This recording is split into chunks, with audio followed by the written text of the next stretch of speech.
Buongiorno. Today we are in the town of Perugia, going to the workshop of Giuditta Brozzetti, a fiber artist workshop that has been in business for hundreds of years and is a woman-owned and run business. Let's see how fibers are made in a traditional way. More than 100 years ago. Yeah. And today, sadly, we are one of the last. Sophie. And we are one of the last women studios still in activity in Italy. We still use these beautiful machines, original. 9? Oh my goodness. What a sweetie. Textile dog. Each loom for us has a different personality. For instance, this is our teenager. Horrible personality. Every time we have to work with him, and this is our kindest one. This loom is original from 1750. Oh my. We still use it every day. Not only this particular kind of production, the samples appeared in Umbria in the 12th century. Then if we compare the loom with the technique, the loom is so new because the technique is really, really old. And what did you visit in Perugia? This is your first day? We went to the Casa Moretti and we went to the... Caselli. Yes, and then we went to the Palazzo Sorbello. Okay. Yeah. Oh, you're the best places. Of course. Too, of course. The best of the last. Sorry. Okay, I'm kidding. Okay. Have you ever seen a working loom? Yes. Yeah? Then you know, this is the worker, okay, the long thread, so you can feel the tension if you want. And I'm assuming it's very important to get the tension like this, right? Yeah.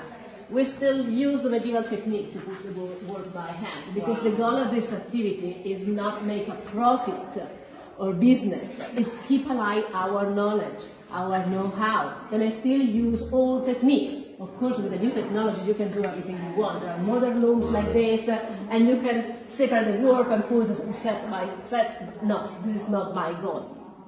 Okay, the warp goes through the needles. Look, there are needles, and each needle takes one thread of work. Amazing. The needles together make one harness.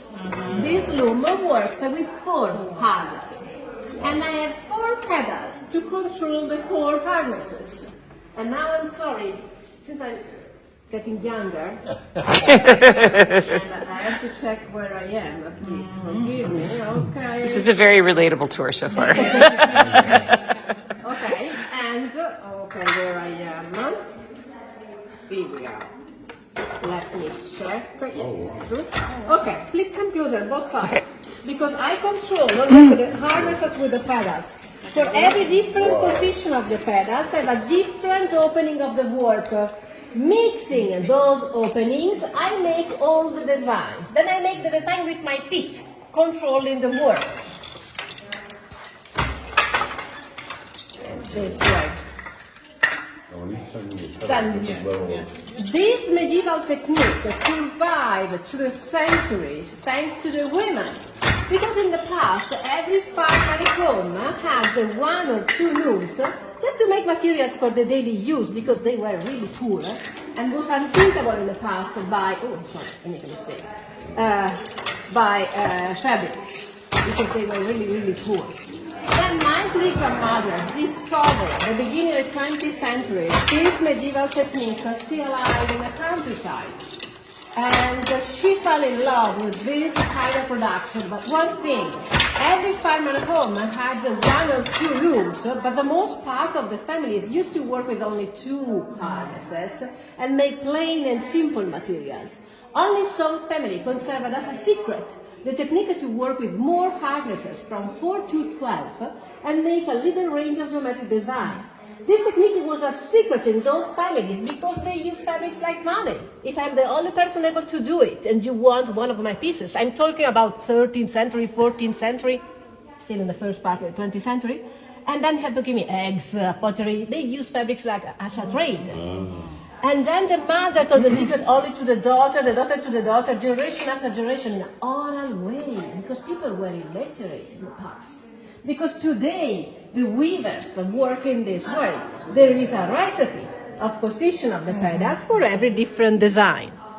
But in the past, of course, they couldn't write or read anything. Lullabies. They used lullabies. Wow. Each song was a different design. Then they were singing and dancing with their feet while they were weaving. Sadly, we lost the lullabies, but we preserved our medieval design. Then my great-grandmother, then Sophie will tell you everything about her. She was a very smart woman. She bought this secret code and range of designs. And so many years later, I discovered that I had the same code to make again this piece. Oh. Can you imagine what kind of incredible coincidence? Pinturicchio was a famous artist in the 15th century. He was obsessed with details. Then he designed every single little geometric design of this fabric, and of course the fabric was real in that time. And look, 500 years later, I was able to make it again. Wow. Okay. That's so cool. It's incredible. That's so cool. And this technique survived in an oral way for centuries and centuries, thanks to the women. Could you one more time? The second line, I built the design. And the lullabies gave them rhythm to. The lullabies give the position, the recipe for the position of the pedals. Okay. Because now I'm going to push only the pedals without weaving, okay? To make the wave, one of them, I have to push first 2, 3, 2, 4, 1, 4, and 1, 3. Then again, 2, 3, then it's a kind of dance. Right. And dancing. Yeah. But each design has a different range of position of the pedals. Openings of the warp, but then in the medieval time they had a group of 200 harnesses. One for every single opening, one for every single weft. And of course it's impossible to have 200 pedals. Then there were 2 people, one for each side, just to control the harnesses, and 1 person to weave. When my great-grandmother started at the beginning of the 20th century, only this simple technique was still alive in some family. But she wanted to make again our beautiful medieval designs. But at the same time, she wanted to make a kind of business. Then 3 people just to make 1 table runner, of course, it doesn't work. And this is the reason why we use today this modern technology. Because she decided to use this kind of machines. Look at the machine above each loom. The name is Jacquard. Jacquard. It was invented in France in 1801 and was the first computer in the world. With the punch cards, yes, is a different program, like 1 floppy disk. There was, of course, an incredible revolution. And today we use these original looms from 1836 to make again our medieval designs and our toy. And we use a modern technology. And let me show you how. Only when without tourists and without focus. Yeah. Wow. For instance, this piece, I can do it only winter time.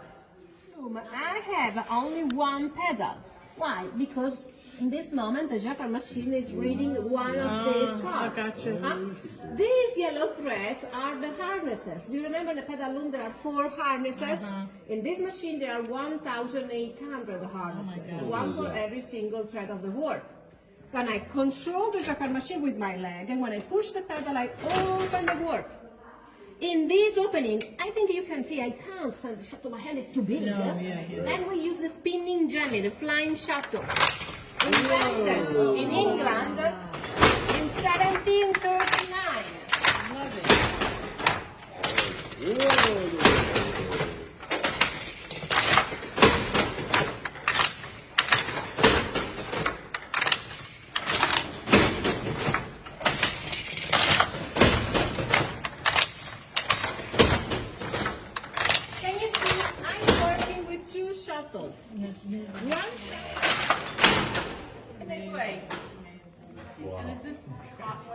Part of our job.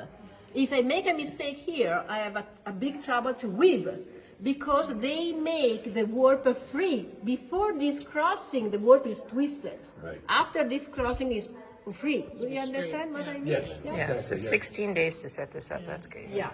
I have another quick question for you over here. Okay, this is a technical design. Again, with a computer you can do everything you want, but I don't use computers. I still use paper and pencil because my goal is keep alive the know-how. Okay? Then Square paper, I think, is easy to understand why. Because we are talking about binary system. Then each single legal square is one or not hole in the card. And each line of squares is one card, is one weft. Then first of all, I have to make the design in this particular paper. There are so many rules, I'm sorry, because each loom has a different number of needles. It's too long to explain. When I finish to do it, we have our 200 years old punching machine. And I start from the bottom, reading the first line made with 300 squares, and I put the pegs one by one, yes or no. Oh my goodness. To make it needs 324 of them. 2 pounds of carbon. Because in the past, with the dark one, we were using 40 years. With this one. Very old. China? No. No, it had to be. Think about a flag. No. India, maybe? In so many different cultures around the world in weaving. It's not specific from here or from Israel. It's one of the most famous, and it's called occhietto. It means little eye. And for iconography, this used to be the eye of God. Okay?